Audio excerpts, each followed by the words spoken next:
His conversations always started the same way. A woman would get a message online stating, "Can I tell you a secret?" The person behind the message appeared to be a woman, signing it all off with a kiss. But they weren't a woman or an acquaintance, but a stranger. They were a 30-year-old man, and their target would be one of at least 62 women. He would harass women online over an 11-year period, making him Britain's worst cyberstalker to date. 62 victims, 10 arrests, and 2 restraining orders later, he will be brought to justice. This is the story of Matthew Hardy. I've got no curls today. This year is already disaster. Not to be dramatic, but this freaking day is already disaster. Like, there's nothing to my hair. There's nothing. This cover is inside out. Listen, ignore it. It's sugar, spice, and everything else. First mic check of the year. We've been rusty, we've been out for a while, out and about, and we have obtained a Powerpuff Girls PJs. Alright, listen, don't judge. Sugar, spice, and everything nice. All of you have been raised on Cartoon Network, okay? Whether it was Dexter's Lab, whether it was Ed and Eddie, whether it was Courage the Cowardly Dog. If you are of the Courage and the Cowardly Dog, Courage the Cowardly Dog. He was the Cowardly Dog, man. If you have sat through that cartoon, like you didn't skip it, you didn't just watch, you know, the other stuff, like Dee Dee and Dexter, and then Eddie, and like other Cartoon Network stuff, if you have sat through it, comment below, because we are probably have the same mind. I've also done a video on this channel, like a while back, about whether or not that was based on a true story. Spoiler alert, might have had a couple of discrepancies here and there. That is not what this mic check is about. Something that's been pondering on my noggin, right? So, you know, on Spotify, you get the Spotify Wrapped, right? Like if you're listening constantly, if you use the bloody app, but you get it beginning of December because the motherfuckers want a holiday, right? So they don't want to send it the last week of December. That is probably a logical conclusion as to why you get it based off of the algorithm for 11 months of the year. So my question to you is, during the month of December, when it's free reign, it's the Purge, it's the Hunger Games, you can listen to whatever the hell you want to listen to. It doesn't count towards the algorithm because that would be fake. It wouldn't belong to the same year. What songs have you been listening to? Has it been Glee? I suspect a lot of you have been listening to a lot of Glee. You suspect they're fruity, you suspect they're of a certain generation. Yes, Glee, Lonely Island. One specific song in particular that is top tier, okay, better than all of the rest from Lonely Island, Mother Lover. It has like material, it has the content for the choreo, it has the potential to be so much more. It's definitely not a fetish, definitely not me planning to like get with your mom. Okay, denial is the river in Egypt. Denial is a river in Egypt. Your husband is gay. Mic check over. We're proceeding with the case that I clearly am trying to postpone as much as possible because it's gonna get grim. Your blood's gonna boil. Your blood's gonna boil in about a second. So yeah, let's get on with that, and you let me know in the comments what song or songs or playlists you've been listening to when it doesn't count, when you know you can cheat, and now you're like, I have replayed this song about 50 times a day. Denial is truly the river in Egypt. Alright, let's go. Detective Unit, I like to come on here and before diving into the case tell you how I learned about the story, right? And there's always a timestamp, you can skip through all of that. However, here, before doing that, I actually wanted to loop you into a mental state that I had been going through this week when researching this case. It's not just like a random vlog update on my own mental state. It's mostly because I think it's not really spoken about. I have seen the article on the journalist that have covered this case for the Guardian podcast, and she had actually spoken about in this article just kind of how it affected her as well. So I thought I should do the same, because I believe when you are deep into researching these types of cases, you kind of already know the profile of the person in a way. You kind of understand the psychology of them, and I have had the privilege to research a couple of them. And just based off of the past actions, you don't even have to understand the psychology or to be a qualified professional to know that if the person in the past has proven to repeat the same pattern of behavior, who is to say that they will not do it again?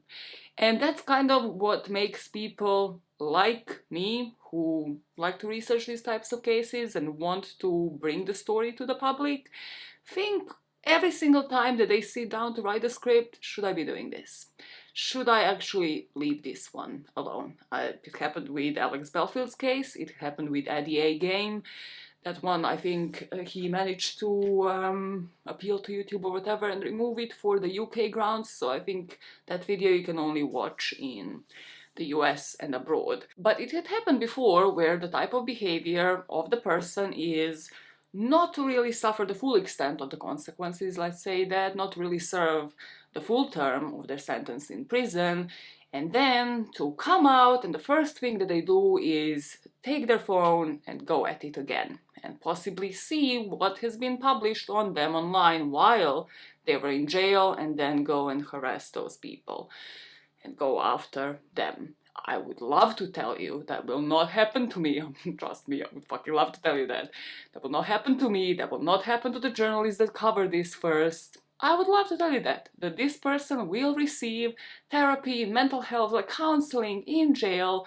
They're going to come out a new person and they will never offend again against myself and against anybody else. I would love to tell you that. However, what are the chances of that really happening? And this case has been shoved under the rug for too long. The stories of these women have not been listened to, have not been heard for way too long. And that is truly what in the end convinced me to actually cover it, because it has so many layers. On the surface, this is a story about a guy rejected by women, about a guy who doesn't see himself belonging in different friendship groups, belonging in his school with his classmates, belonging in the society. That guy then goes to do bad things against the people that he thinks have wronged him. But then when you uncover the layers, this is truly like an onion of a case, because it truly shows you how much we allow it to happen. The authorities and the society and everything really worked for him, which should not have happened ever, and works towards people like this. I mean, if you think about what's going on in the news right now with Andrew Tate being arrested, how long did that take? The guy has a platform of millions and millions of supporters, and nothing had been done until literally, yes, Greta came along, but a technicality had happened until he was provoked enough to post his location, rather, where he was eating his pizza. It's just wild to me that there's nothing really happening, as if the internet was invented like yesterday. As you're gonna get pissed off about so many aspects of this case. But let me tell you how I found out about this story, because this journalist is excellent. I have checked out then her articles online, have listened to the whole podcast, and by the end of episode 5, let's say, of the podcast, that I was already kind of scribbling notes and decided I need to cover this case, because my blood was boiling. Episode 5 makes your blood boil. You do not even understand. Like, if you listen to any single episode of this podcast, that has to be it. So the name of the journalist is Sharon, I'm already butchering it, Sharon Calais.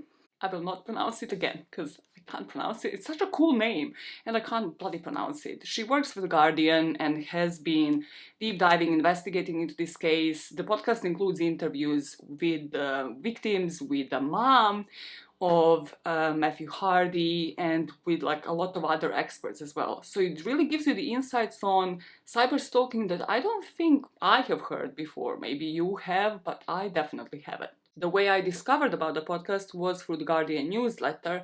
Thought, let's give it a listen. And as I mentioned, by the end of episode 5, that I will heavily discuss during this video, I just knew I had to cover this case, because 62 victims have been ignored all the way up until the trial of Matthew Hardy. I don't know if anybody abroad, you let me know if I'm mistaken, has heard about this case. I haven't heard about it until discovering the podcast and then doing my Google searches into it. And really, when I filter and do these deep dives and, go through the filters throughout the years, there's not much else that this podcast hadn't exposed.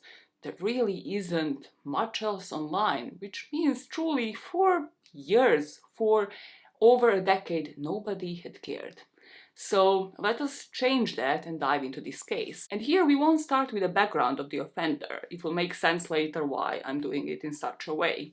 So we will go back to that message of, can I tell you a secret? Which is truly what hooked me on when it comes to this podcast, right? Because it's very Gossip Girl-like, it's very young adult, solving a mystery type, especially for people who grew up in those generations, loved watching those types of shows. However, this is reality. And this is no fake crime, it is somebody actually doing this and harassing people, starting off with that type of message. Once you're hooked and actually respond, the messenger will claim to have some information about your life. And usually it will be something defamatory, like your partner is cheating on you, or somebody's talking behind your back, or like a family member is involved in some sort of scandal. Let's say you block him, right? That will be the initial response that you will have in this type of situation. Another account appears to message you again. And if you were to stop responding completely, you are to get insane amount of calls, whether it's Facebook Messenger, whether it's like actual WhatsApp, whether it's your phone and them sending you text. You are just going to get insane amount of calls, usually during the night. And if you were to respond, or if a voicemail is an option on your phone, you're just going to get like heavy breathing on your phone from that person, whoever is messaging you. So ignoring him doesn't help, responding doesn't help, engaging with him does not help at all. You just can't win. The journalist for this podcast would hear about variations of the stories. So the meat and potatoes, right, of the misinformation that Matthew would spread would cause rifts. That was the main goal from what it seemed. So it would vary from him trying to break up a wedding, relationships, claiming incest or cheating scandals between the family members, all done in such a way for you to lose any support system that you have around you. So let us go into the specifics of one of the stories, and this will be the one that started it all. In the first part of the video, I'm going to go and speak about 3 of his classmates first, because Matthew started close to home, rather really within his school. And the first person that he would target in the mid-2000s would be his classmate Melanie. From what I gathered, this person is known in some sources as Melanie and in some sources as Andrea. Like, I think the podcast refers to her as Andrea, and a lot of people, a lot of women here have protected their identity because they don't want anything to do with Matthew. After all, I'm going to refer to her as Melanie just because I have seen it in more sources. So she would say she would get a random person messaging her on Facebook. From the sounds of it, and I'm not sure if this was a pattern in mid-2000s, but I know it is today, that these messages were the type of, I'm coming to you as a woman, which, if you have ever heard that expression, you usually know it's somebody coming to you to be like, hey, we kind of seem to be sleeping with the same guy. So this person claimed her boyfriend was cheating on her and they just wanted to let her know. It's just like, whatever you want to do with that information. But Melanie realized she was not the only person in her class to be getting texts. Because, of course, what these people usually don't account for is that other people have friends that they might share this information with. So Melanie would say, like, her and her friend group kind of just like joined in the lunch break and started comparing messages. As they're doing that, they start thinking, who fits the bill here, right? Like, is it truly a woman that is on the other end of those messages? Like, because we are all here chatting about this and neither of us seems to be sending these messages. Doesn't seem like the tone of voice of many of us, and also it doesn't seem like we have that kind of beef going on. Would it be somebody possibly who is a loner, who just doesn't seem to belong, who is a bit of a weirdo, who is constantly on their phone? And soon enough, they actually start responding to these messages, calling Matthew out. They would respond, "You're Matthew Hardy, go away." Unlike maybe today, not many alarms were raised here, and that is because I need to place you at the time when this was happening, for you to realize what went into his favor to begin with these early cases, and just why no red flags were there to the degree where they probably would be if this was to be happening now in 2023. So social media still was just at its birth, right? In 2006, Facebook opened their membership, opened the ability to create social media profiles to anybody 13 and over. So this would be the age range where Matthew was at the time. And I don't know if you remember the creation of the first social media accounts, but there was really hype. Like, I mean, I think like everybody today would say there's a hype when TikTok came around, or like even Instagram ages ago, and whenever they would make certain changes, like it would attract certain amounts of people. But because it was such a new thing, with MySpace and Facebook, everybody really wanted to be there. So there was not much control about who could create those accounts, whether or not they can lie about their age and how they're actually going to be there. Rather, it was just like get the most amount of users possible. And that aided all of those classmates to be on the platform, but also it aided people like Matthew Hardy. It would be around this time that Matthew started stalking his female classmates and also all the girls from the surrounding schools. And how they would see him, Matthew Hardy, also went into his favor. It was said that he didn't have great time in Norwich High School where he was at this point. Melanie would say that he was bullied, that people thought that he was strange. And there was another classmate that we'll speak about in a few minutes called Gina that said that he was isolated. And she, in particular, used to make effort to say hi. So the target and the motive were clear to these classmates, especially Melanie here. And we all know the type. The type that is bullied by the boys and the type that no girls have liked. So everybody thought that Matthew Hardy was a weirdo and that he was getting back at those who rejected him. In Melanie's own words, he was always ignored by women. He never had a girlfriend, he never hung out with girls. I'm not a psychologist, but it seems to me that he was trying to get back at the girls who rejected him. Experts have the name for this type of stalker because it doesn't seem to be typical. We've seen You on Netflix, this is me making a general observation as if like you live the exact same life as I do, but usually there's a target, right? Like they have a target they obsess with, they stalk with, they will stalk online, but they will also stalk in person. And here, Matthew seems to have been having multiple targets concurrently for this whole period of time of about 11 years. This typology of a stalker is called either intimacy-seeking stalker or incompetent suitor. And these types of stalkers are typically motivated by loneliness and unknown to their victims or have only met them in passing. You know, I remember going to bed with a baseball bat, for example, and sleeping with my phone in one hand and a baseball bat next to my bed because I was so terrified. He must have spent a long time trawling through my social media and my family's social media. I still don't know how he has connected certain things. He knew my son's name. I'm very conscious that I never put my son's name out there on social media. So yeah, it's worrying that for someone like myself, I'm quite cautious. Other people aren't as cautious as me. You know, a lot of this stuff is out there for anyone to get their hands on. Having that in mind, the fact that he is stalking these women concurrently, we go back to Melanie. So initially it starts off with her boyfriend cheating on her, she doesn't entertain it or just like responds once. Of course, he's not satisfied with that because he needs to exert control, have control over the situation, but he's also chatting with, at this point, about 25 other girls in that school. And he doesn't get the attention, right? So he waits for something to happen in one of those women's lives. And to Melanie, unfortunately, what happened is that her mother died in 2010.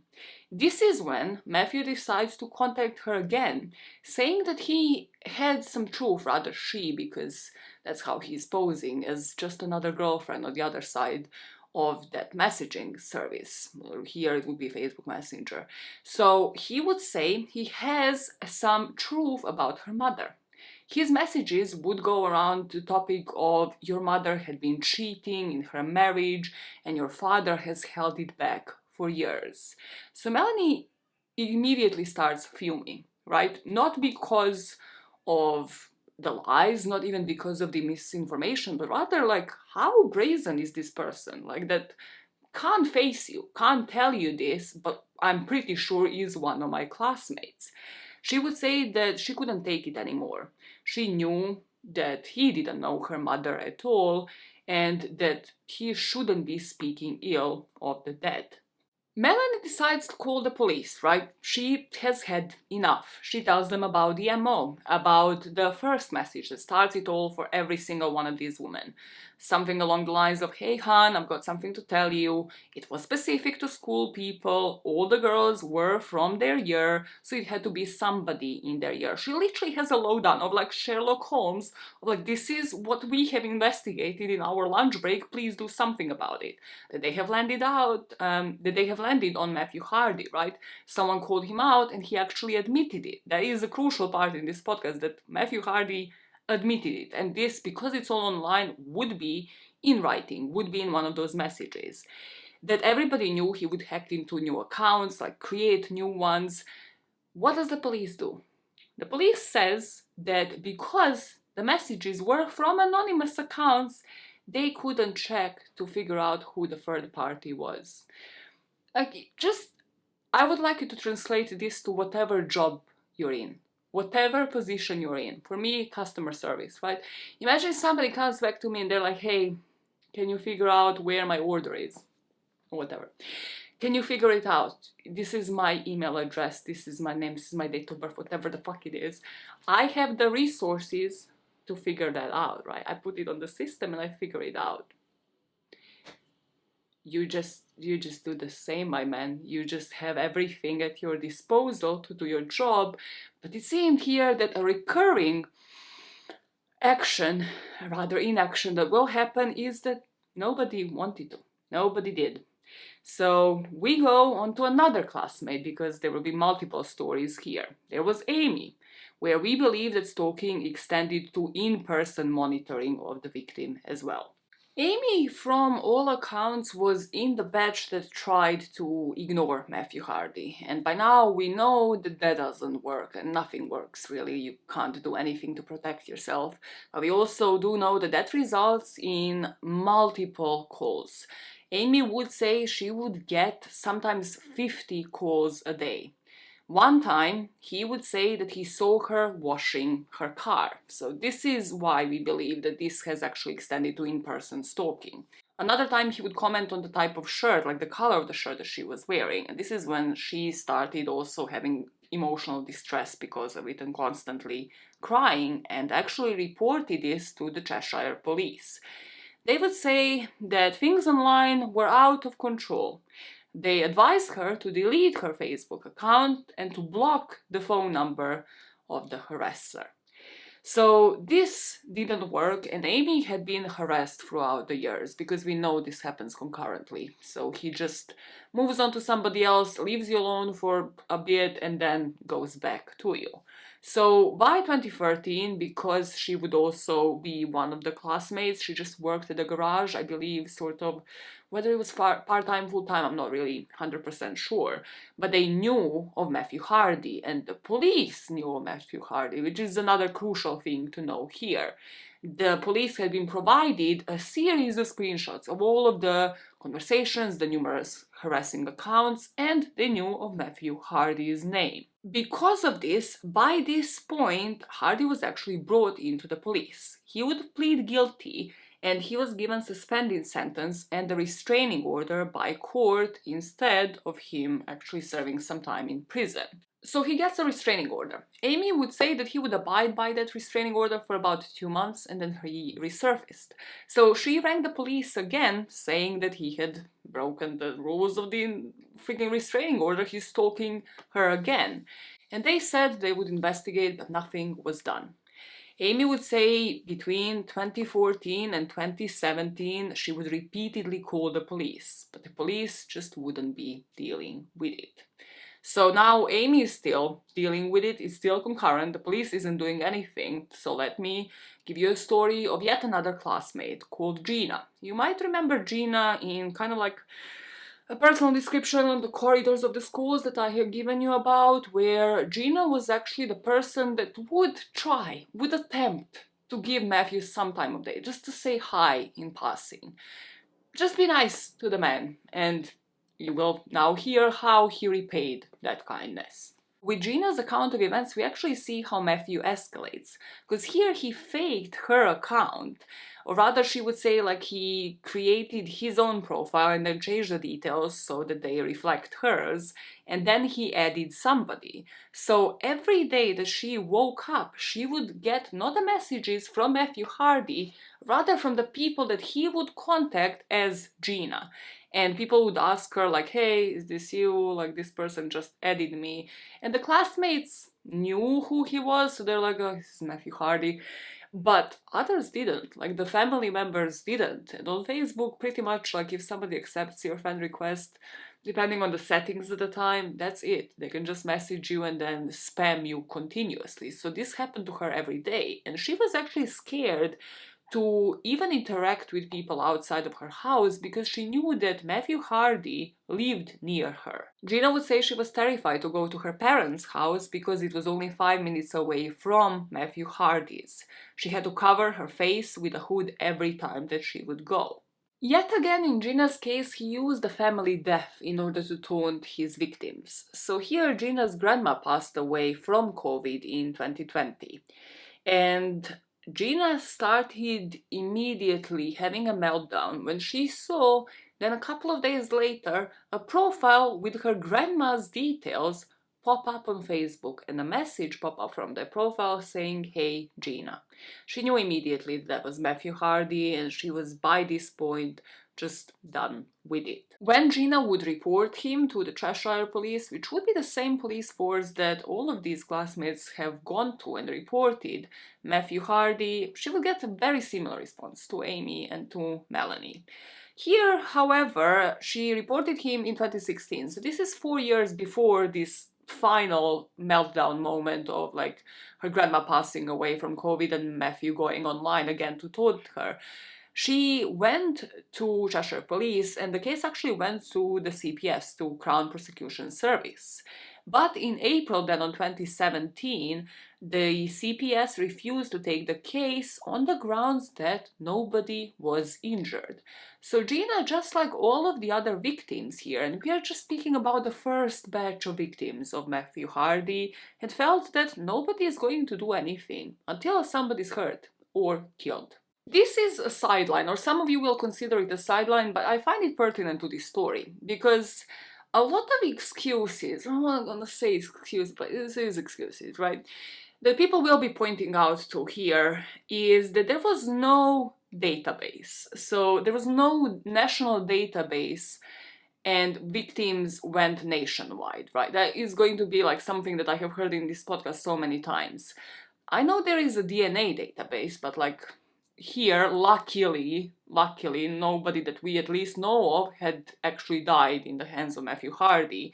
So I think what they are referring to here is like online database of crimes. So if, I don't know, somebody in London was to put Matthew Hardy's name online, they wouldn't be able to track him down and connect him to the crimes in Cheshire happening around this time in Northwich. However, as I am mentioning, all of these crimes, like at least 25 classmates of his, have been victims of his, and however many of them went to the same police station, to the Cheshire police station. So there's just no excuse. There's just no excuse for nobody there to look this person up. If there's a single hit, not like 25 plus hits, a single hit, do something about it. Beyond that, I also have a huge problem about the in-person stalking part here and how, again, the excuses that these victims were given just never made sense. Because just even from the accounts, the screenshots of the messages, literally everything being able to be proven because it's online in black and white, or rather blue and white because Facebook, they would be able to prove it. And certain things like Amy's stalking in particular, The fact that he knew that Gina's mother passed away kind of makes you believe that he was stalking people in person as well. So we have to talk a bit about stalking, go into a bit of Crown Prosecution Service and why they didn't really bring it to court, for you to actually understand how archaic the laws on stalking are. I'm going to give you the short of it and just put a couple of screenshots on the screen because I don't think a lot of you will find this particularly interesting, so I try to summarize it in just a few quick lines. The Act on Harassment was introduced in 1997, and then stalking gets added in 2012. Stalking can be committed two ways: stalking involving fear of violence or stalking involving serious alarm or distress. As you can see, even from the definition of stalking, it doesn't seem like it really applies to the online world. It gives you the behaviors associated with stalking as following a person, contacting them by any means, publishing different statements, interfering with their property or the possessions of them, watching or spying on them. And when it comes to cyberstalking, it is defined as the harassment that can take place on the internet and through the misuse of email, which yet again does not sound like a person, I don't know, in their 20s had written something like this, who is aware of how the online world works. It just genuinely sounds like, I don't know, your auntie who is for the first time on Facebook and thinks that email is still widely used to stalk people online has written this. This means when you combine this single paragraph on cyberstalking, and this is from the Crown Prosecution Service website, so very limited information, meaning that it just hasn't been elaborated, hasn't been really worked on in terms of laws, in terms of sentencing, in terms of anything really. So when you combine that when it comes to cyberstalking, and then stalking and harassment just being seen as a serious offense if some harm is done to a person, then we have to speak about the sentencing. What does it mean in terms of actual indictment? You, in short, have to prove fear of violence for the person to get something that isn't just a few months behind bars.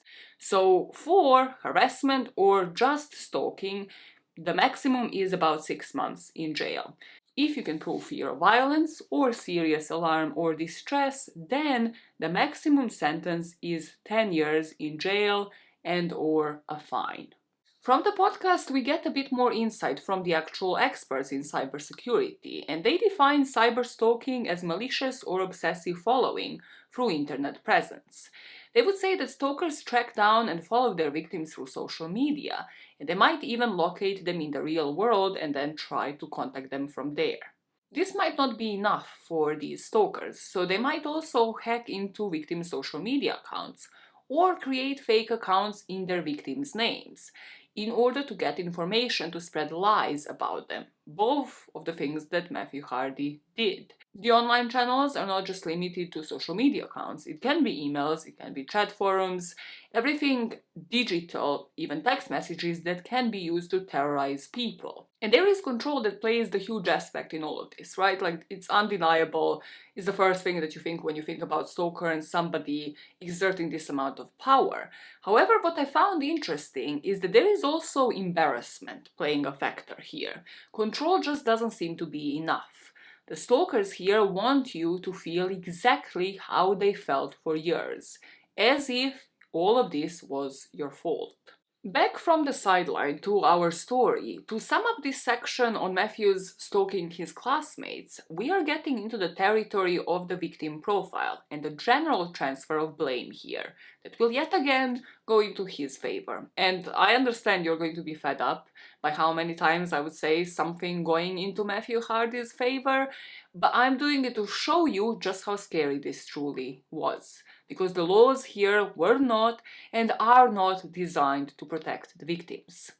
Remember Gina, his classmate, who actually paid him some time of day in June of 2017. So this is after she actually reported him, the police did nothing. She would be at a festival in London, and she would report to the police after this festival that there was an incident where somebody had taken a picture up her skirt. Normal person would assume that this is a criminal offense, right? No, not at the time. Not at the time of 2017. It is a criminal offense now because of Gina Martin, one of Matthew Hardy's classmates, because she would campaign relentlessly to change the law, and upskirting was finally made a criminal offense in 2019. Gina is actually insanely inspiring. Like, beyond saying that being the victim of Matthew Hardy had seeped into her work and inspired her activism, she also was nominated for the Order of the British Empire in 2020. However, she rejected the nomination. According to this tweet that people have found online, she had rejected it, saying that it would be hypocritical of her to accept this honor while also being vocal about all of the commitment to anti-racism and understanding the deep and unsettling race issues that the British Empire has built into its foundation.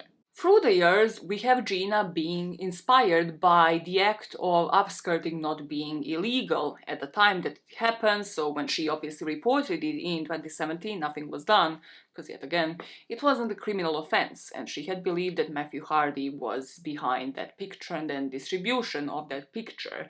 And the journalist behind the podcast actually coined the term digital short skirt phenomenon, which is technically what Matthew had done online, exposing details, pictures included as well, of the victims online without their consent. Now, the next set of victims that we will talk about might not surprise you, as you are already forming an image of who Matthew Hardy was targeting: women that he envied and could not get with, as Matthew will start targeting influencers.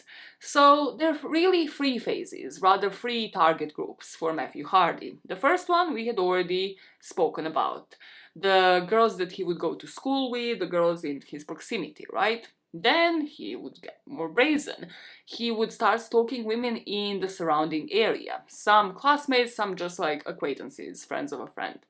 Then, finally, he started stalking women that he had no connection whatsoever to any of them. And usually those women will be successful, people with actual personal and professional lives, and often with large social media following. In 2018, there was a woman named Zoe that was on the target list for Matthew. Zoe was added by him on Snapchat, and as soon as she accepted the request, he started off with the usual, "Can I tell you a secret?" She took the bait and just responded, engaged in it a bit, and he kind of started spreading a rumor about somebody cheating on somebody else. Now, Zoe ignores him, and we already know where this goes. It goes into the phone calls where he breathes down your throat at night. So, by this point, just to mention, he's been doing this for years, right? It's 2018. He is beyond confident. He also doesn't stop there. Now he starts mocking her like a baby. He starts adding other people, up to about like 50 people in her life, including her family, posing as her, because he creates fake profiles and pretends that he is her, engaging into whatever gossip it is in order to rift this family apart. And here, the main thing that he did that is critical and really caused like Zoe so much emotional distress is that he started pretending to be her boyfriend's dad online. So even beyond creating the fake profiles for Zoe, he started posing as her boyfriend's dad. And her boyfriend's dad in real life was a doctor. Now, what Hardy would do from the fake profile as her boyfriend's dad would start chatting with teenagers, basically threatening to damage his professional reputation. Zoe would say that she felt like she was to blame, that she was the one who drew Matthew Hardy to her boyfriend's family, and that is why this felt like it was her responsibility. So she reports it to Lincolnshire police, in this case in April of 2019. And Zoe would say she was so scared, she was so distressed, so on edge at this point, she would sleep with a samurai sword by her bed because she lived by herself and just thought that this person might escalate to in-person stalking and might break into her house. The police tell Zoe that they can't trace his number. They can't really do much about it. And why? What would be the reason why the police can't do their job? Well, they only do that, tracing of someone's number, in high-profile cases like a rape or murder. So Zoe's response to them was, so you have to wait for something to happen to me before you can do anything.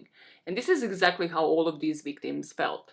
Someone had to die before something is done. Yet again, his name was just there, because in desperation Zoe actually turned to a private investigator. She hired one who would identify Matthew Hardy as the stalker, and this happened July 2019. So yet again, as if the classmates identifying this person wasn't enough, there's a professional, somebody who has qualifications, identifying him by the name.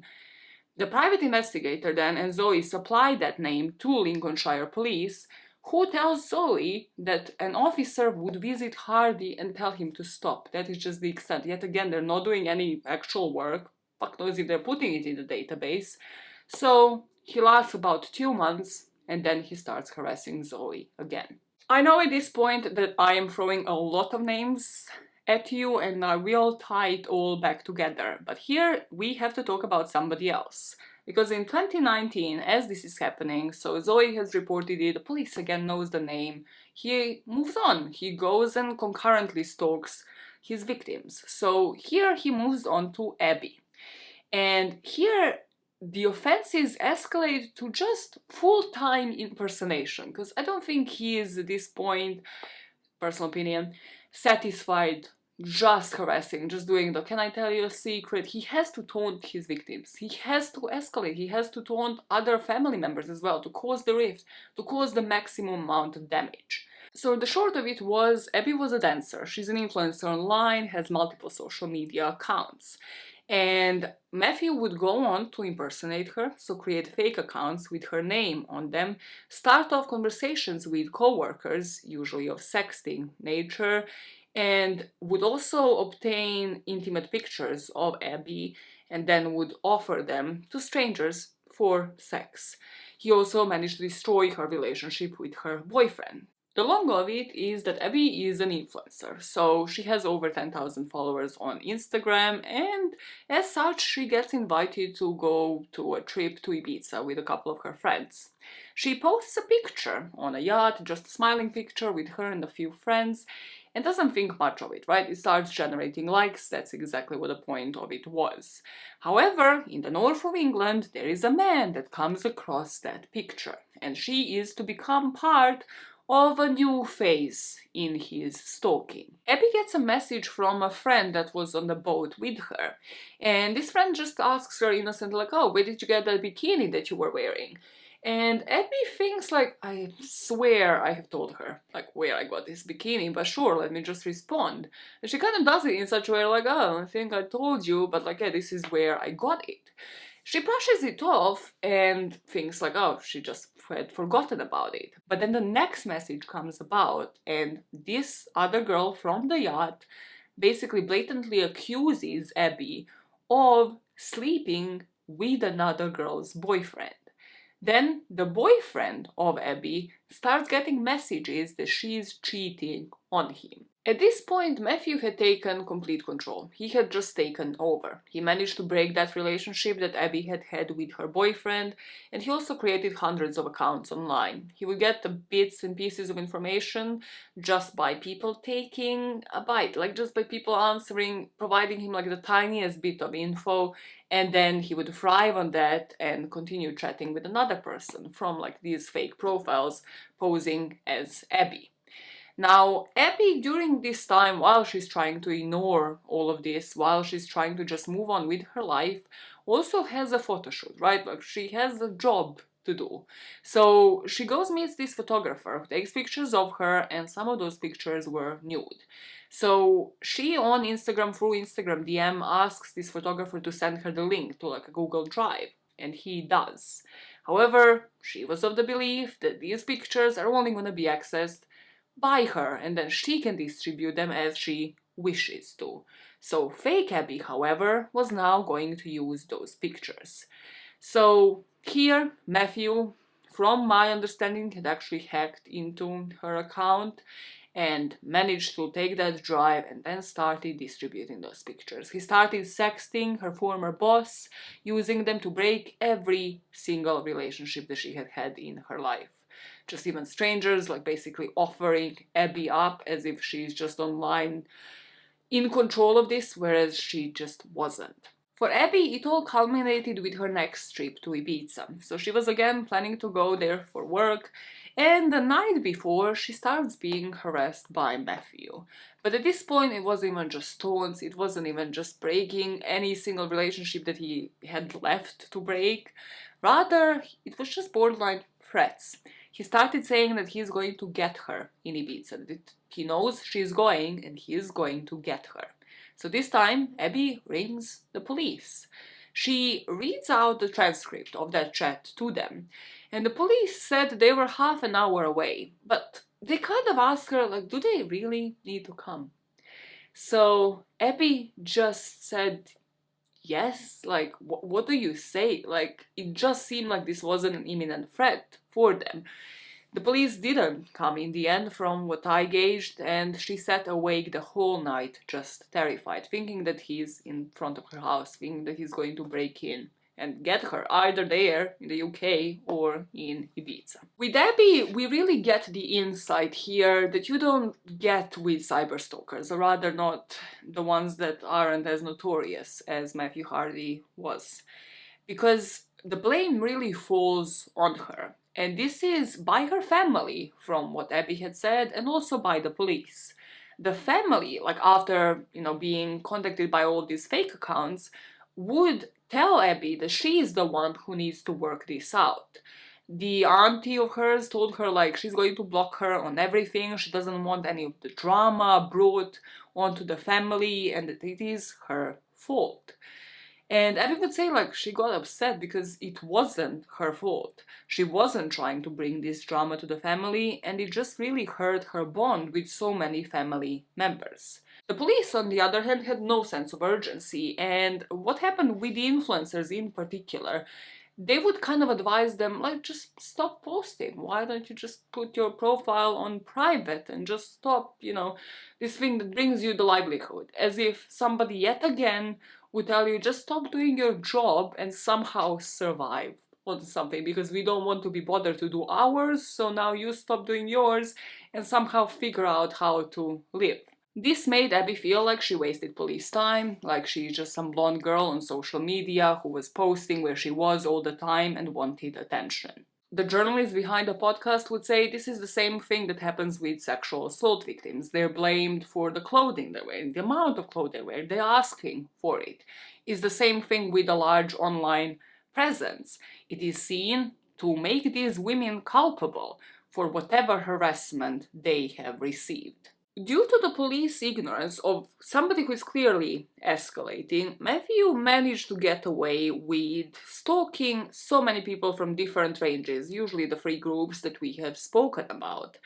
But if you remember, it would be classmates, it would be just like people he knew, it was kind of adjacent to, then like people in his proximity, and then it would be the influencers, people he couldn't be with, people whose friends group he couldn't belong to. In one such occasion, I was only able to find one story, and I find it particularly interesting that belongs kind of to the second group, because this is the closest that Matthew Hardy came to his own family, and it came with the story of a girl called Sabrina. Sabrina was the friend of Matthew's aunt. So they briefly met up for like a family gathering in 2015. And at this time, Sabrina's mom had just passed away, so she went to visit the mother's friend before her death, and the two of them would just be mourning Sabrina's mom together. Matthew started messaging her only a couple of days after that wake that he had attended. Like, he knew that her mother had just passed away. He knew how vulnerable she was. He started messaging her on Facebook, accusing Sabrina of having an affair with the husband of her mother's friend. He would say, how can you do such a thing? She was your mother's best friend and you cuckolded her. The two of them had no relationship whatsoever. Here Sabrina, however, because she knew the family, she goes to Matthew's mom, Donna, and she just tells her, this is what happened, what the hell, like, can you, like, speak to your son? Can anything be done about it? And Matthew's mom says, like, don't worry, like, I do apologize, I'm going to speak to him about it, and she gives an excuse, and this is the first time from everything that I have seen, the first time in the timeline in 2015 that we hear about this excuse. And the excuse that Donna, Matthew's mom, gives Sabrina is Matthew's diagnosis of autism, that all of this behavior is due to him being autistic. So here I'll bring you back again to his classmates getting together and figuring out this was Matthew Hardy, but maybe back in the day, in the mid-2000s, not doing much about it. And this is, yes, because he was a loner, he was a weirdo, they just didn't think that this is going to escalate. But this now adds an additional factor. And this would be the concerns of Matthew's mental health. A lot of people just didn't want to give him up to the police due to this. Because of this, however, Matthew continued. Because of this, he managed to invent the whole relationship that Sabrina had apparently had with her mother's ex-boyfriend that was, by the way, a 78-year-old man. And it seems to me like once he was actually provoked, once Sabrina did go to speak to his mom, he tried to make Sabrina completely socially dead. So he would go and create fake accounts and then contact Sabrina's friends and family, claiming that she had slept with their husbands or boyfriends. He had information on every aspect of her life, including who her friends were, where her children went to school, and also like what her previous employment was. Because he would get the correct information harassing people, they would believe the fake Sabrina and break off any sort of relationship with her. Once that happened, obviously Sabrina knew there is absolutely no point of going just back to his mom. Like, she had given it a chance, she had given him fair play on her. Honestly, I probably wouldn't have, I would have probably called the police straight away, but you know, she gave it some fair chance. It did not improve, it actually kind of escalated and went in complete opposite direction, so she goes to the police.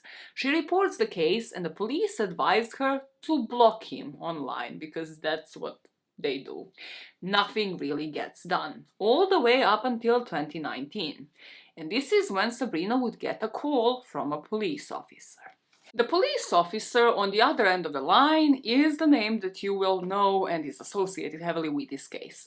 His name is Kevin Anderson and he's been with the Cheshire Police for 22 years. Now, he calls Sabrina and just asks her like a simple innocent question.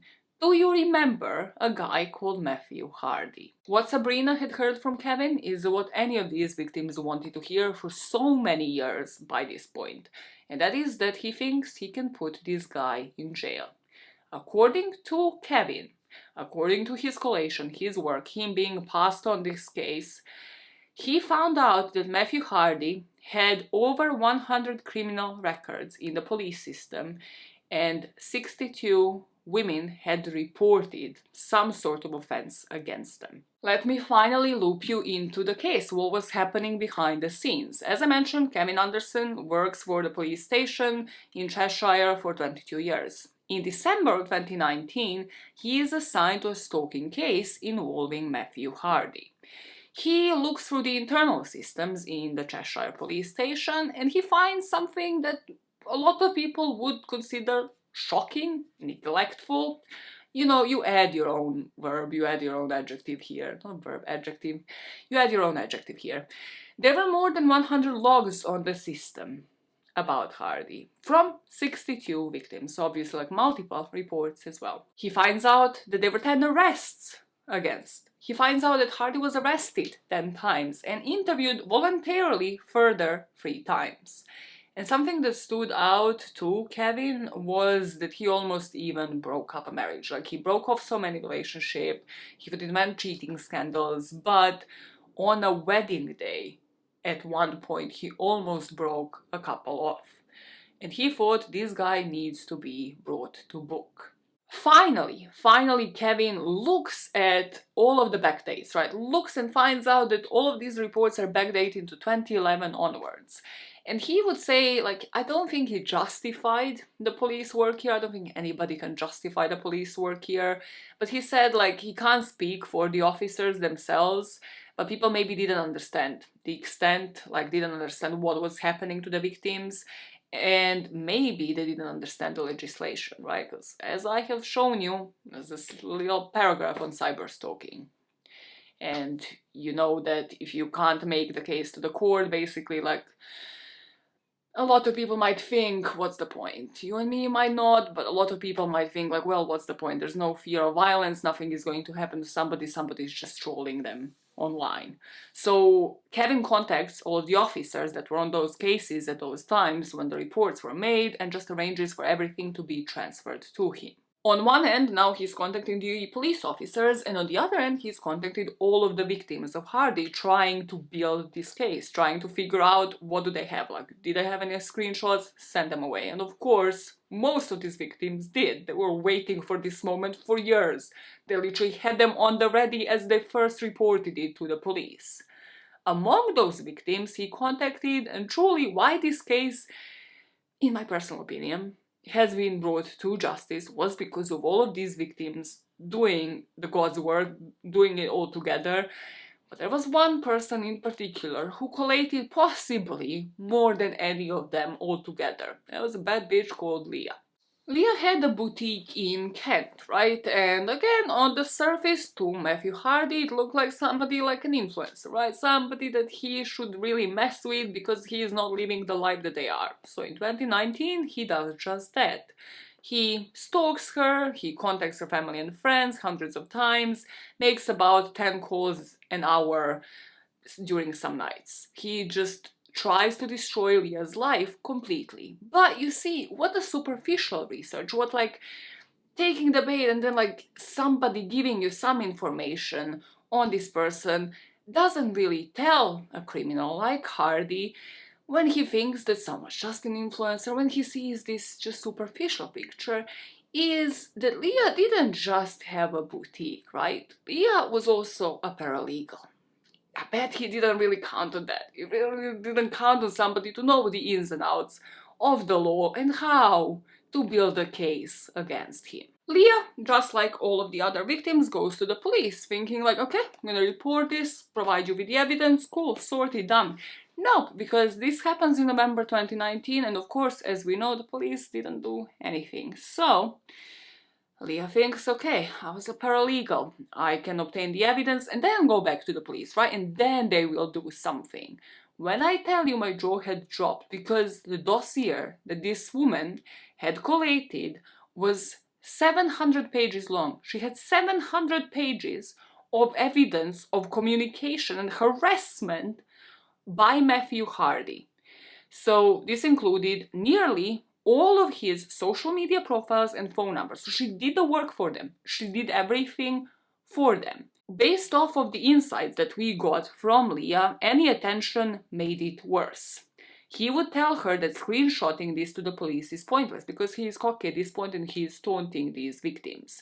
And Leah would say there was no doubt in her head that this was his full-time job. Like, this man did not do anything else. There was no time for it. This was his full-time commitment.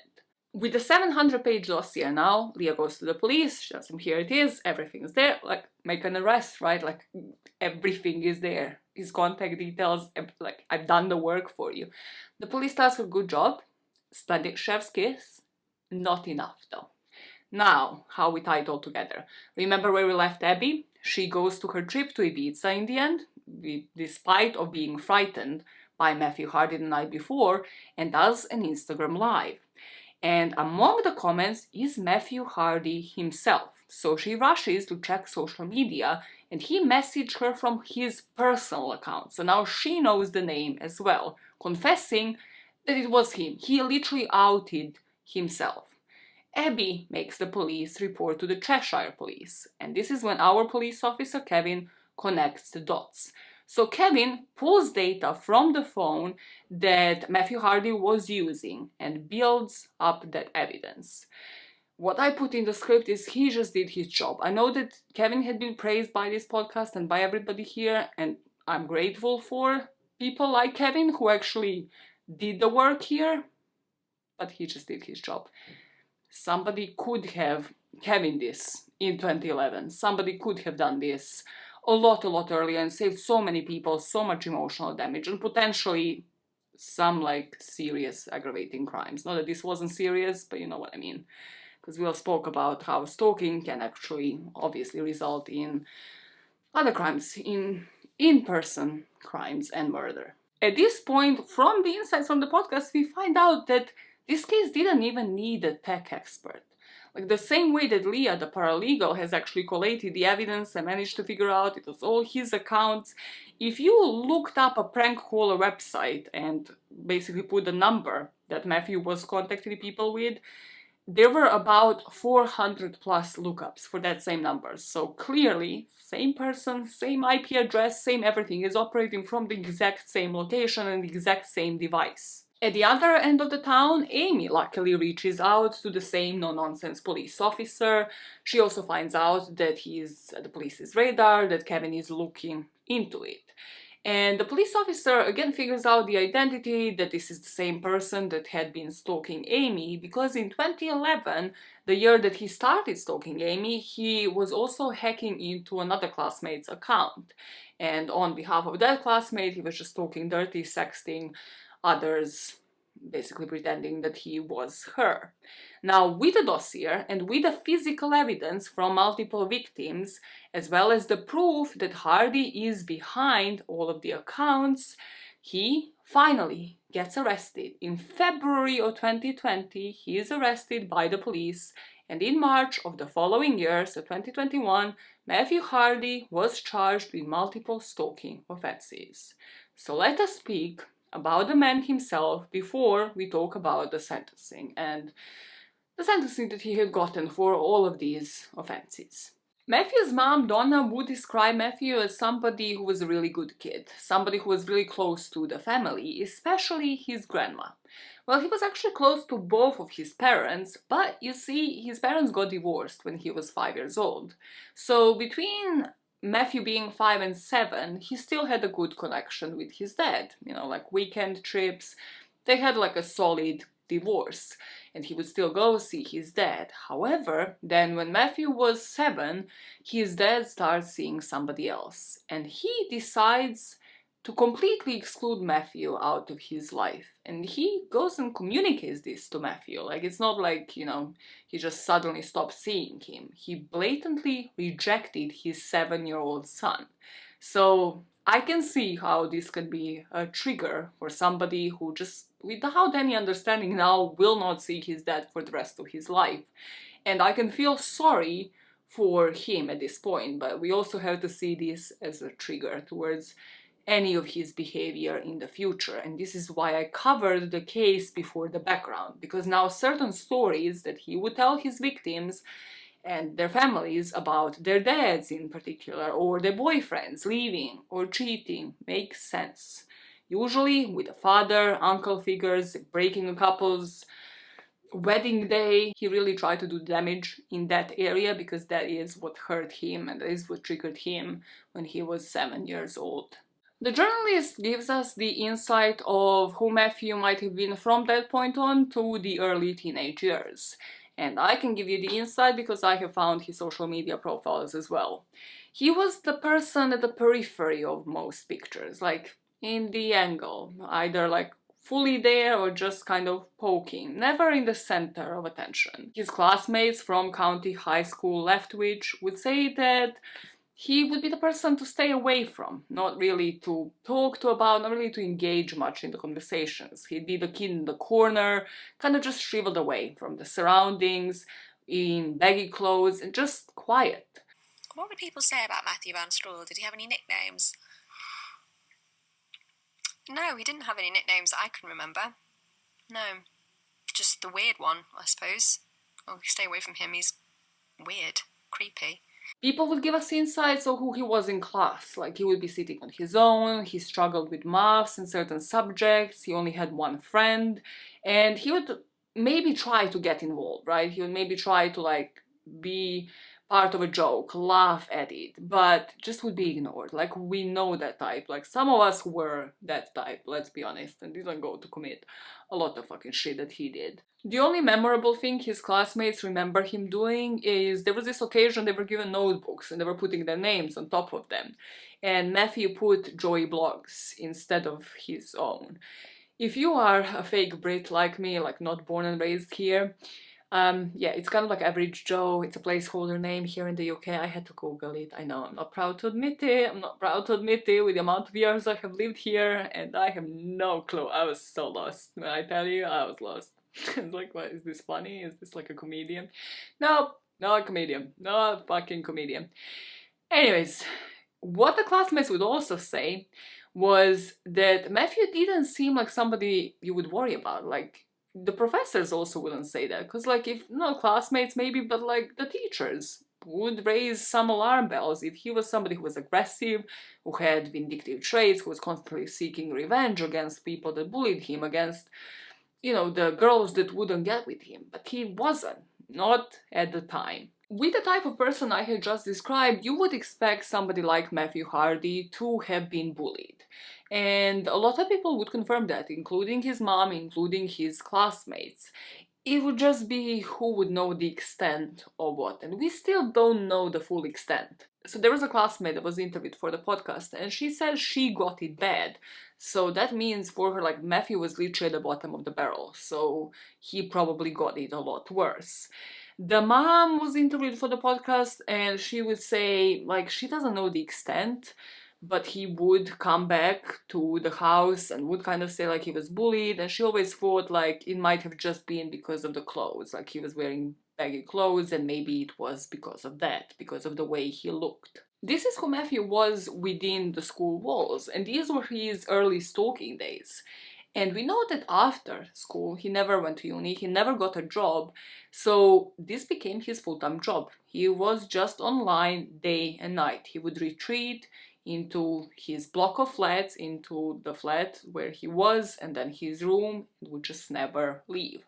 And we don't know the exact year, but the podcast makes me think it was after school that he got the autism diagnosis. So the mom never mentions the actual year, but she did say that she noticed the difference in him at the time. She noticed he was getting more and more withdrawn. He would retreat into his computer after leaving school, and at the beginning, she said, like, she didn't really understand the social media, right? Like, she didn't get why he would be, like, with his face in the screen at all times. But it seemed like the catch was the more friends that you have, right? And that was truly where Facebook was at the time, and I mean, the whole thing with influencers and stuff. It is the more followers that have, the more friends that you have. But the friends aspect, I think, for Matthew really had him in a grip. The mom would say that at the time it seemed like he had a girlfriend, that he was into football, and even if you go and look at his Twitter account, it did seem like he was quite passionate about football, but passionate from what I have seen in an angry way. You know the type yet again. The type that is like, I would have done this better, like, how dare this player play like this, and like, I don't know, do a penalty. I can't speak football terms, I can't for shit, but you get a type. Like, it's not the type that would ever write anything positive. It's the type that would shit on how his team is playing as if they could just be on the field and do it 10 times better. In the episode 5, that if you remember, I found the most triggering, and it was what made me decide to cover this case. The mom was interviewed, and she would show the picture of him going to camp with his girlfriend. It kind of gives us the impression that Matthew might have had a life, right? It's mean to say, I get it, but rather we see the other side of Matthew compared to what everybody else had described. And this is where it all began, with him hiding behind the screen, starting it off with his classmates, with Melanie, and then his horizons have widened. So let me focus on episode 5. Let me tell you why this triggered me so much. As I mentioned, episode 5 solely focuses on the interview between the journalist that works for Guardian and then his mom. So his mom brings a couple of interesting points, does give us the insight, a completely different side to Matthew that we haven't seen before, about his passions, about the fact that he had a girlfriend apparently at some point in his life, and how he was autistic, how he retreated into himself. So everything I have spoken about so far, right? Cool. I'm just going to give you a debrief of this episode, and then you can tell me your opinions in the comments, and I will tell you mine, okay? I built a bridge. I was filming for about like a couple of days when I first heard this episode. I have since built a bridge. So I'm just going to try to be as indifferent towards the information I'm about to give you as possible, and you tell me what you think, okay? In this podcast episode, Matthew's mom Donna talks about the time that Matthew was given a restraining order and community service. According to the mom, she wanted the police to deter him and keep him for a few hours or just do anything to get him better, for social workers to do anything. And according to Donna, he only got assigned a social worker despite of the charges, despite of him having restraining orders, being brought to the police. He only got assigned a social worker to help him with assisted living, so based on his diagnosis, a few months before his sentencing. Donna speaks about the charges brought against him and his victims, saying that if she had a daughter, would she encourage her to pose in bra and underwear? No, some things need to be kept personal. So when the journalist kind of questions this more, calls her out on it, some would say, thinks that this might not be the best response ever, the mom says, well, we just don't live in a perfect world. You can't just share anything online. When faced with his actual threats towards these victims then, or how he's gonna get them, how he's going to find them wherever they are in the world, the mom would say that this is just the stuff that people say online every day. If you want to be involved in that, then stay on there. The mom would also mention the court appearances of the victims once this was actually brought to trial, the part of this case that we are yet to talk about, saying that the victims were expected to behave in subdued way in court. That's just not really her experience of how these victims actually appeared. But also, she hasn't listened to the impact statements, nor has she seen any of the messages saying what would it help her with. What would she gain from seeing that or acknowledging that in any way? So cool, that's pretty much a summary of episode 5, and as I have told you, I have built a bridge since my blood boiled for about a couple of days, but I just wanted you to have this part of the story, both so that you have that side of Matthew and also to have an explanation as to maybe how Matthew's opinions have formed, because in my personal opinion, this does explain a thing or two about who Matthew was, how he might have been brought up, or even maybe what he might have heard in passing, right? Because even if this isn't just drilled into him every single day, where he is a victim and whatever he does is justifiable, while if somebody else posts their life online, gets a living from what they do online, that's not because they're posting whatever they want, and they shouldn't be doing that because they should be acting a certain way in court, because they should be acting a certain way online, whereas the same rules do not apply to him whatsoever. Even if he was to have heard that just in passing from Donna to like a neighbor, something over coffee, probably stuck to him, probably stuck with him, and then you have that whole underlying trigger of like his father abandoning his mom, like the whole cheating experience, or how he must have perceived that, because the parents were already divorced, how he must have perceived that as a 7-year-old. You combine that and you get Matthew Hardy. I have never heard something like, and I'm so grateful that this journalist had found his mom and like managed to get the interview. I've never heard something explain someone's psychology and behavior so well up until this point. I heard that episode, I was like, oh my god, this explains everything.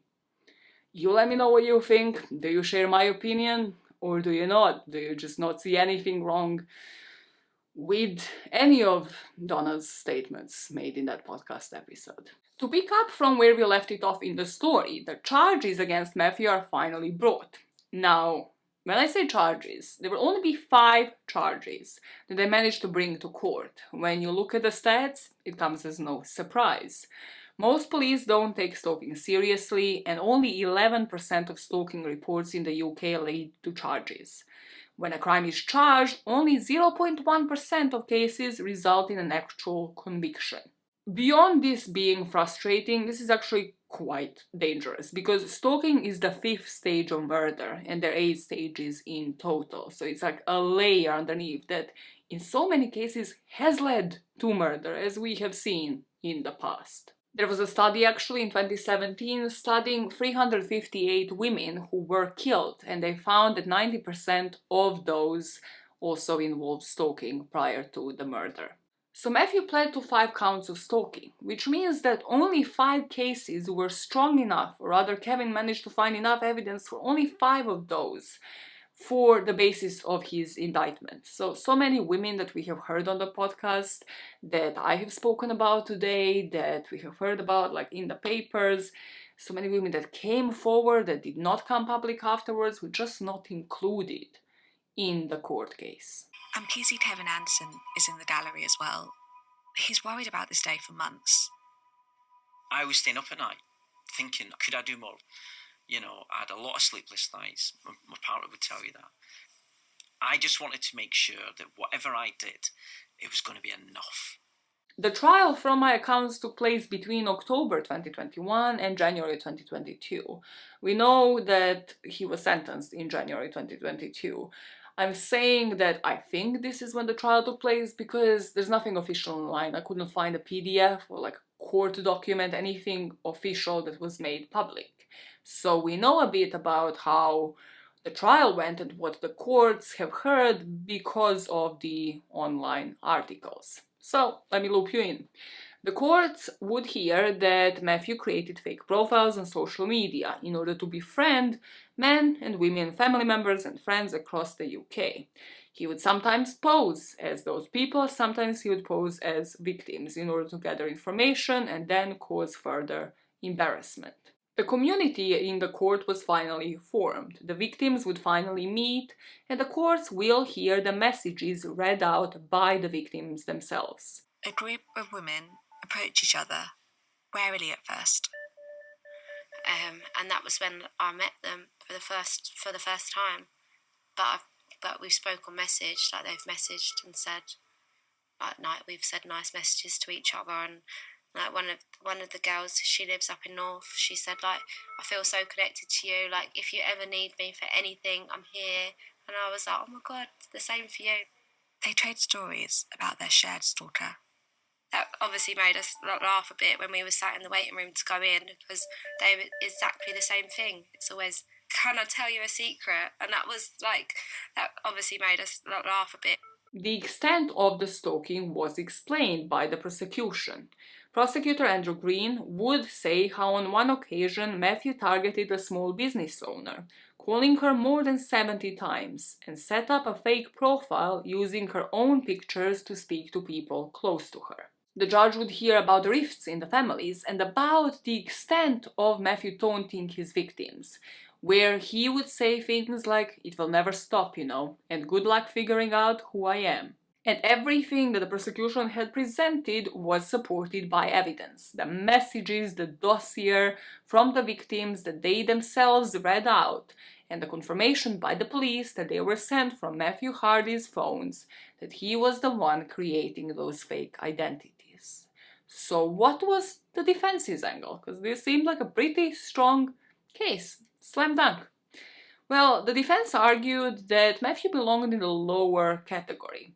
He already pled guilty, and that somehow automatically gets him 25% of his sentence off because of his plea, but also they were fighting for the lowest sentence possible. Cool, completely understandable. What they would present Matthew as would be as a young man struggling with his mental health, anxiety, and autism.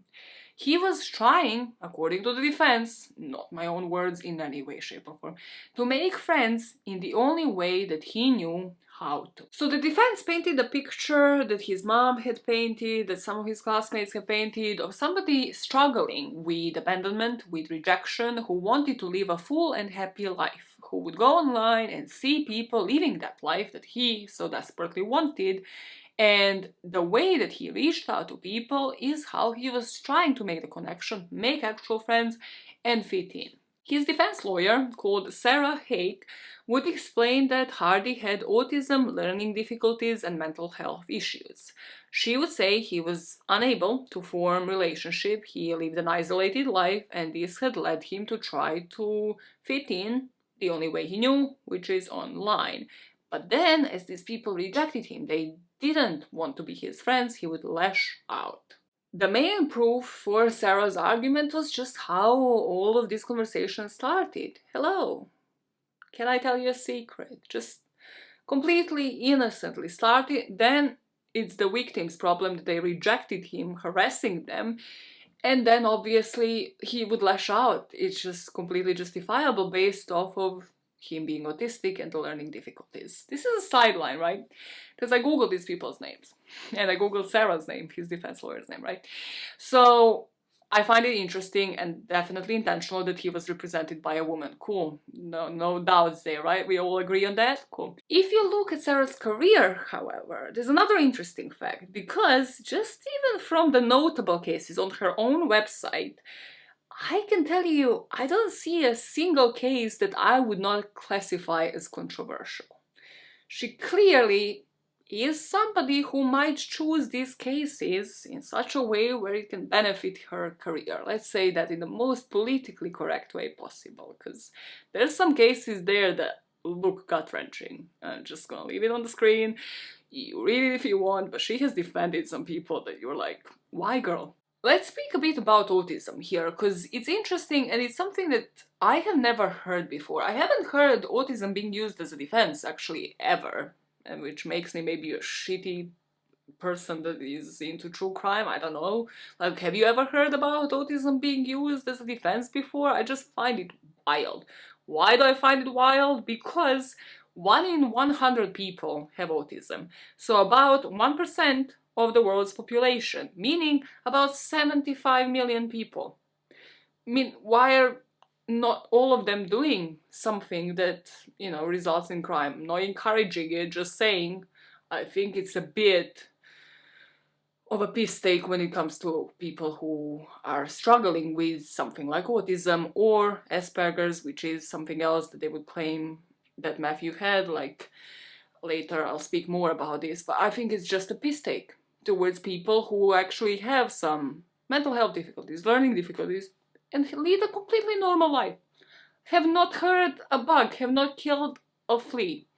And yet we have Matthew Hardy and his whole defense team saying that this is because of autism. Now, something that I haven't heard about, but I have on this podcast, is this expert stating that it predisposes you to stalking. Hear me out. It only does it in a small percentage because of fixated behavior. So, still, it means that autistic people, can understand what's right and wrong and what rules are being broken.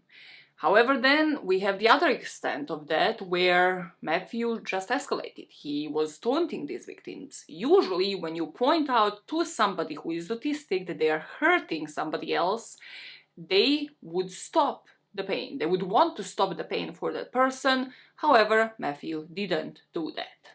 Simon can't talk about Matthew directly as he wasn't involved in the case, but he's led new research into how autistic people are treated in the criminal justice system. It's important to say right at the outset that most autistic people are not involved in criminal behaviour. Autistic people can understand what's right and wrong, and they can understand rules and when rules are being broken. So we shouldn't sort of think of autism as a kind of a defense against culpability, and in the sense of forming an intention. But there are some people, autistic people, who do commit crimes. They do cross the line, and that's often because they don't realize that there is a line, or that they have become so immersed in a particular activity that they've lost sight of how their behavior might be seen by others. The defense would use the first part of that, the fixated behavior, the fact that he had history of this diagnosis, the fact that he had mental health issues, that he was just trying to make friends, as a mitigating factor. Cool, it's their right to do it. However, I'm just struggling with the percentage of it, right? Because what weight should this have held, really? Is there an aspect of his personality that is derived from autism? Can you really prove like he was autistic and that's why he had this fixated behavior and that's why he took this as a full-time job? Is there an aspect of his personality that is derived from autism? Possibly, but when you break it down, if that is a small percentage, why should it affect the sentence to a huge degree? Why should it hold so much weight? According to the defense, the rejection that the defendant felt triggered a lashing out. And they would say that he does not understand that impact on the victims. Quite different than from the expert on the podcast saying that autistic people know right from wrong and that they usually want to take the pain away from people, not cause it, not cause even further pain. So the prosecution and the defense resume their cases. Here in the UK you don't have a jury, right? So the judge leaves and he comes back, and everybody, based off of the laws, based off what I've shown you from the CPS website, is expecting Matthew to get tops a couple of months. Tops, if not like a couple of months and maybe a fine community service. Like, everybody is just on the edge of their seats. And after hearing it all, the judge leaves the court to consider his sentence. He went out and then he came back in and said, right, everyone stand up, or Matthew stand up. Judge Stephen Everett starts to speak. Oh my God. Like, obviously burst into tears. I was gobsmacked. And he delivers his sentence. I thought he was going to get like a few months. But he didn't. Matthew got years. But the judge here comes back and passes on 9 years. 9 years in prison, the longest sentence given to a cyberstalker in a UK court. The judge also said that it's important for him to emphasize that he is satisfied that he has the mental health conditions, but that those mental health issues did not stop him from understanding his actions. He concluded saying they had done nothing to harm you. Most, if not all, did not know who you are. You sat there in your room, wherever you were, and you deliberately sent those spiteful messages. It's difficult to imagine the fear and shock and worry that you caused to your victims and their families. It will probably affect them for the rest of their lives. The victims of this case should be thankful for coming forward to us and giving us the opportunity to allow their accounts to be heard in court. And the judge today has already said in different guises this was a horrendous campaign for them. The anxiety, the stress, the mistrust around family members and partners was unbelievable to them. And I think, again, the 9-year sentence proves that the judge has listened to those accounts. At this point, Matthew is taken into custody, and he was told that he is going to serve a minimum of 4.5 years behind bars, meaning that he could be out by 2025. So, from this point on, the point of sentencing, there are a couple of things that the victims of these crimes pointed out that need changing. The victims have called the police forces to take stalking seriously, to actually understand the impact that it does to people, because they said like one police officer per region per 100+ reports is unsustainable. Why was this police report like that all of them have filed just on the desk of somebody and they did nothing? Why do we have to wait for something to happen? But then there's something tech-wise that really can be done. And this is something that I find so baffling today, even like with any social media platform I'm on, and I try to remove myself from so many. But with any, like, you see kids on them, you see somebody just faking, inventing a date of birth, doing the basic math of like, oh, when was I born to fit this like age criteria? That's pretty much it, because nobody asks you to prove your identity. And recently I dealt with HMRC, which like pain in the arse. But still, something that I have found on the website was like, it's so easy. It's so easy to embed it. HMRC asked me to take a picture of myself, so like a selfie, and then a picture of your passport, and then it compares the two. Cool, takes it, and off you go. It literally takes not even 60 seconds for you to do that. You have proven your identity, and off you go. Why do the social media platforms, from Facebook, Meta, whatever it's called now, to Instagram, TikTok accounts, They're children everywhere. Like, that's the part that, like, pisses me off. But from the safety point of view, right, it's so easy. It's so easy to do it, to embed it, but just social media platforms don't want to, and they don't want to because they care about the numbers. They care about the users' numbers, and you can't really convince me otherwise. They care about whom, you know, has the most users, even though they're sometimes bots. Most of the times they're bots or duplicate accounts. So here they have actually been social media platforms, they have responded. So Meta, that runs Instagram and WhatsApp, said that accounts that impersonate someone else are against our rules. We remove them when brought to our attention. So again, if nobody brings it to our attention, then that takes investigation and you don't even know the outcome sometimes. They have also said that they have provided, like, basically the data to the police officers when asked. Again, that takes forever. Just like, let's do things in a non-retroactive way, in proactive way, if you wish. Let's just embed something, because the internet wasn't invented yesterday. The first www was not created yesterday. It's very easy to embed this. As somebody who worked in customer service, like, very easy. Super easy to be done, super smooth experience, and then you just don't have these issues because somebody had proven their identity, and then when it lands on the police desk, they know exactly who it is and they can take action. They do need to take action, but according to Susie Lemplu's website, also police needs to take it seriously, and they also need to work with the platforms, because if platforms had worked together to identify this pattern of behavior across multiple accounts, reporting incidents of abuse would have been an effective way of tackling these crimes. And according to, this is from Susie Lemplu's website, this is like a proposal for the tighter laws surrounding stalking.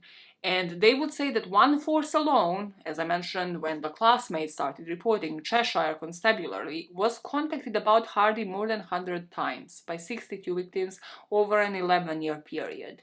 During his years of stalking, he was arrested 10 times, but the police and the CPS appeared unable to put a stop to his offending. So where is this now? It's so frustrating how easy some of these solutions seem. Like, do your job if you're a police officer, otherwise don't become a police officer. Maybe it seems common sense. Like, I didn't study to become a doctor because I have no interest in that, but then I'm not a doctor. You get what I mean? Cool. And also, like, just some sort of security online towards cyber crimes, as if, like, internet had been here for a while. Cool.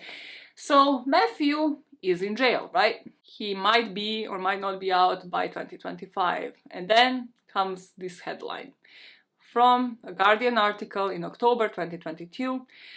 Jail term reduced by a year from original sentencing at Chester Crown Court from 9 to 8 years. On Wednesday, 3 judges sitting in the Court of Appeal reduced the sentence to 8 years after agreeing the starting point in the original sentence was too high.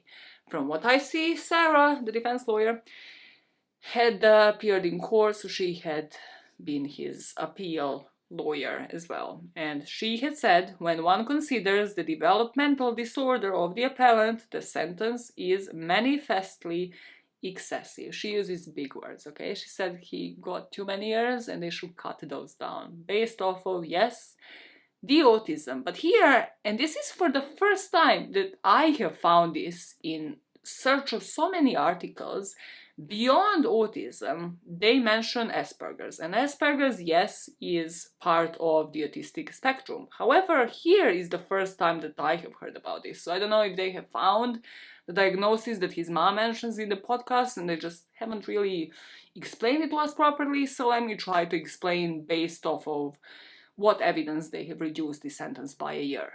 A different judge here said that Matthew had suffered from Asperger's and autism, and this was clear and well documented. So this led him to suffer the lack of empathy, such that he was not always able to understand the impact that his behavior would have on others. And because of that, they reduced the term that they had had in mind by 25% to allow for that mental disorder. So Asperger's, as I mentioned, forms the part of the autistic spectrum, and it is usually displayed by repetitive patterns of behavior, hence probably why the experts have said that the fixation might happen. Preoccupation with restricted interests and difficulties with social interactions. I gave you some stats before. Autism appears in 1 in 100, Asperger's in 1 in 250. So that means Asperger's affects 37.2 million people globally, about 0.5% of the population. Just pointing that out yet again because the numbers are large and you don't usually hear about it in the court of law, and you don't usually get sentences reduced based off of that. The judges here refused Sarah Haig's, the defense lawyer's argument, saying that they accept the conduct was clearly intended, planned, and premeditated, that this offending clearly had a profound effect on many others than the complainants, and the learned judge was perfectly right to take that into the account. They rejected Sarah Haig's submission that his crimes should not be placed in the top bracket for culpability because of his mental conditions, but they accepted that the sentence overall was too high and reduced it to 8 years. So Matthew Hardy is in prison now, according to the lovely episode 5 and his mom's interview. His mom, Donna, doesn't think that he is getting any further support in there for mental health issues, whether it is autism, whether it is behavior, stalking, right? So that he doesn't come out and reoffend. She said that he had not seen any caseworker. There's no psychological intervention going on. He's just there in Gen Pop, right? He's in general population.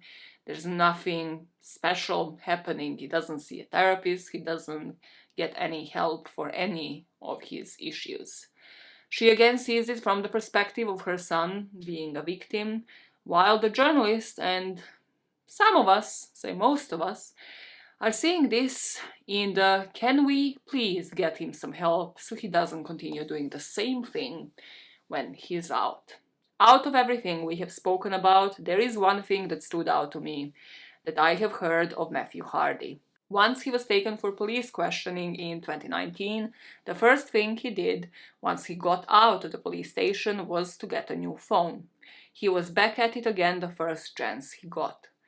If we were speaking of a serial killer today, they would have been charges for each and every one of their offenses. Why do the same rules not apply when it comes to the charges of rape or stalking? I would love to be proven wrong, with Matthew Hardy leaving the prison after having served the full term of his sentence, never offending again. But if the views towards the victims of the cyberstalking crimes don't shift by that point, the laws certainly won't. Meaning women will be left with the exact same issue they faced in 2011 with the rise of social media. Left with the laws that did not change much since 1997. It offers a bleak future. Hardy is now known to the police. If he reoffends, they will know his name. The next victim of a cyberstalker whose face is unknown might not have that luck. And that is the case of Matthew Hardy.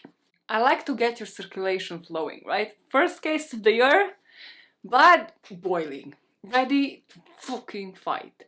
If somebody, because I like to leave with some actionable things, if somebody knows how we can get laws changed, I don't know how we can get laws surrounding cyberstalking, stalking in general changed, like is there a petition online? Can we do anything so that this man and so many other men, and some of them that I have covered on this channel, don't come out and reoffend again? Can we change what happens inside of the prison, like inside of the prison walls, with rehabilitation, with getting these people out in such a way where they have received some therapy, some counseling, have a caseworker sign, somebody that makes sure that, again, they don't go and reoffend? Please let me know. If there is a way out there, let us know. I'll pin it. I'll pin the comment. I'll share any sort of resources that you guys might have. I'll share Susie Lempla's website below. I have shared when I covered her case. but obviously their family and everybody involved in the organization is working to prevent further stalking and like just trying to make the laws around it tighter, like make it more modernized. I don't even know how to say, like you have seen what I have displayed during this video. It's all as if genuinely it's all happening in 1997 when it's not. Technology didn't catch up, laws didn't catch up. It's frustrating as hell. So if anybody knows any actionable points, let us know in the comments and I'll share. We share the knowledge, we improve the share, okay? I shall now retire to my chambers, however, to edit this video and then publish. You know how it goes. Research, then record, then edit, then publish. Cool. Got it. You say your chambers. You literally live here. this is where I spend 90% of my time. And that's not like, ooh, a sexual innuendo. Like, yeah, fucking here constantly. No, it's not. It's really not. I just lie down, I work from there, because this looks presentable in meetings. There's so many people that have been deceived by this wallpaper. What the fuck? Look at it! I can't tape it properly. Like, it's not taped even properly. Anyways, I'm not blaming it on you, you just buy into the dream. This is a bookshelf, yes, this is actual books. It's gonna fall any second on me. But yeah, I'm retiring to these chambers where I spend most of my days. This is not a sign for help. Blink for help. This is not it. This is not it. And I will hopefully release this for you in a day or two. Yay! Leave in the comment section below all of the answers to all the questions that I have asked throughout this video, from your Spotify go-to when you're cheating and when you're listening to Lonely Island, to how we change the world. I don't ask for much, I ask for everything at all times and will not settle for anything else. Alright, this sounds like a friend. Maya out, I will see you guys in about 10 days or so. You know how it goes, we're back, let's go, Maya out.